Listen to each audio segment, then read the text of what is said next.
Okay guys, so a few days ago we went to National Bookstore and nakita ko nga na naka-sale yung Beanie items in collaboration with NBS for up to 75% off. Alam nyo na ang nangyari, nabudol tayo, kaya for today samahan nyo kung i-unbox yung mga nabili ko. So let's start dito sa mga maliliit muna. Kumuha tayo ng dalawang eraser.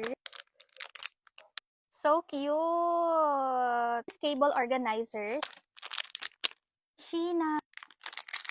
Gwen. Acrylic pen holder. Gwen ulit. Luggage tag.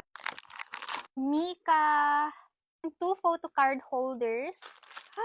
Colette. Oh my gosh, Joanna.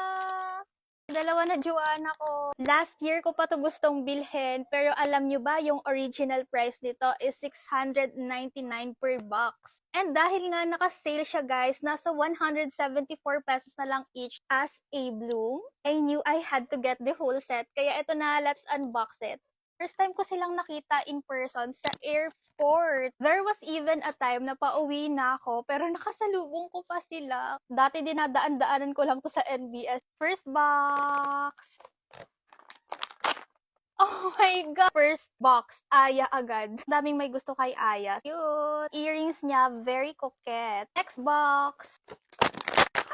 Our pink princess, Stacy. Ang cute, may crown siya. Ang earrings niya. Favorite namin color pink. Ooh, Colette. Joanna! Joanna with her cute egg earrings. Sheena! Carrots naman yung earrings niya. It's Gwen! Pero nawawala yung earrings niya, guys. Hindi ko mahanap. Mika. Para sila red hair. Or orange. Last but not the least, Auntie Maloy.